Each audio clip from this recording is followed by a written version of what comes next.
কর্মবিরতি সহ পার্শ্ব শিক্ষকগণ বিক্ষোভ করে ডেপুটেশন দিল জেলা শাসককে বালুরঘাটে। পার্শ্ব শিক্ষকদের বঞ্চনার প্রতিবাদে দক্ষিণ দিনাজপুরের বালুরঘাটে প্রশাসনিক ভবনের সামনে বিক্ষোভ ও অবস্থান কর্মসূচি করে। বুধবার দুপুরে বিক্ষোভ চলাকালীন পার্শ্ব শিক্ষক মঞ্চের পক্ষ থেকে ক্ষোভের সঙ্গে জানান, সরকারি সমস্ত দপ্তরে সরকারি নিয়ম অনুসারে বেতন বৃদ্ধি হয়, কিন্তু যেহেতু আমরা পার্শ্ব শিক্ষক তাই আমাদের বেতন বৃদ্ধি হয় না। শিক্ষক শিক্ষিকাগণ জানায়, একজন স্থায়ী শিক্ষক বিদ্যালয়ে যেসব কর্তব্য করেন আমরাও একই কর্তব্য করি, কিন্তু দীর্ঘদিন হয়ে গেল আমাদের সামান্য বেতন বা ভাতা বৃদ্ধি হয় না। তারা বলেন, আমরা বর্তমানে যে ভাতা বা বেতন পাই তা বর্তমান অর্থনৈতিক বাজার হিসেবে খুবই সামান্য। তারা বলেন, বর্তমানে একজন ডেলি লেবারের যে মজুরি সেটা ধরে হিসাব করলে তারা মাসান্তে তার থেকেও কম পায়।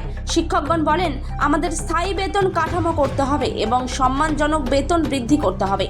তাই আজ আমরা পার্শ্ব শিক্ষকগণ সমস্ত বিদ্যালয়ে কর্মবিরতি পালন করছি এবং ডিএম অফিসের সামনে বিক্ষোভ করে জেলা শাসকের দপ্তরের মাধ্যমে রাজ্য সরকারের নিকট বঞ্চিত পার্শ্ব শিক্ষকদের দাবি জানাচ্ছি।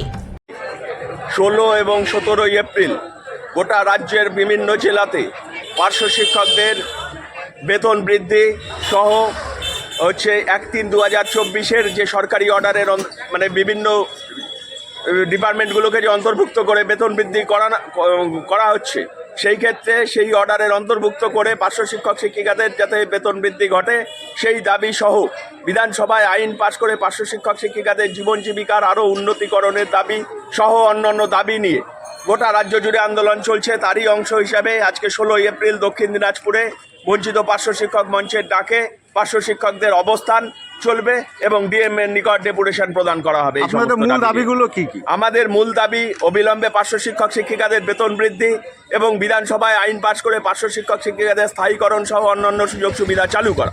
এই দুটোই আমাদের মূল দাবি, কারণ দীর্ঘ 2004 সালের পর থেকে 20 বছর কাজ করার পরও পার্শ্ব শিক্ষক শিক্ষিকারা সমাজে ব্যাপকভাবে বঞ্চনার শিকার হচ্ছে। সেইখানে দাঁড়িয়ে বেতন বৃদ্ধি এবং স্থায়ীকরণই আমাদের মূল দাবি। মোট কয় দফা দাবি? মোট আমাদের এখানে আজকে 4 দফা দাবিতে আজকে ডেপুটেশন দেওয়া হবে ডিএম সাহেবের নিকট। আমার নাম সুপ্রিয় রায়, বঞ্চিত পার্শ্ব শিক্ষক মঞ্চের কর্মকর্তা। 24 সরকারি অর্ডারে অন্তর্ভুক্ত করে পার্শ্ব শিক্ষক শিক্ষিকাদের বেতন বৃদ্ধিকাদের স্থায়ীকরণ ও অন্যান্য সুযোগ সুবিধা প্রদান করতে হবে। পার্শ্ব শিক্ষিকাদের সিসিআই চালু করতে হবে। পার্শ্ব শিক্ষক শিক্ষিকাদের ট্রান্সফারের ব্যবস্থা করতে হবে। এই নিয়ে 16 এবং 17 এপ্রিল রাজ্য জুড়ে আন্দোলন চলবে। বেতন বৃদ্ধির দাবিতে রাজ্য জুড়ে আন্দোলন চলবে। অবিলম্বে পার্শ্ব শিক্ষক শিক্ষিকাদের 1-3-2024 সরকারি অর্ডারে অন্তর্ভুক্ত করে বেতন বৃদ্ধি করতে হবে। এই নিয়ে তালবাহানা মানছি না, মানব না।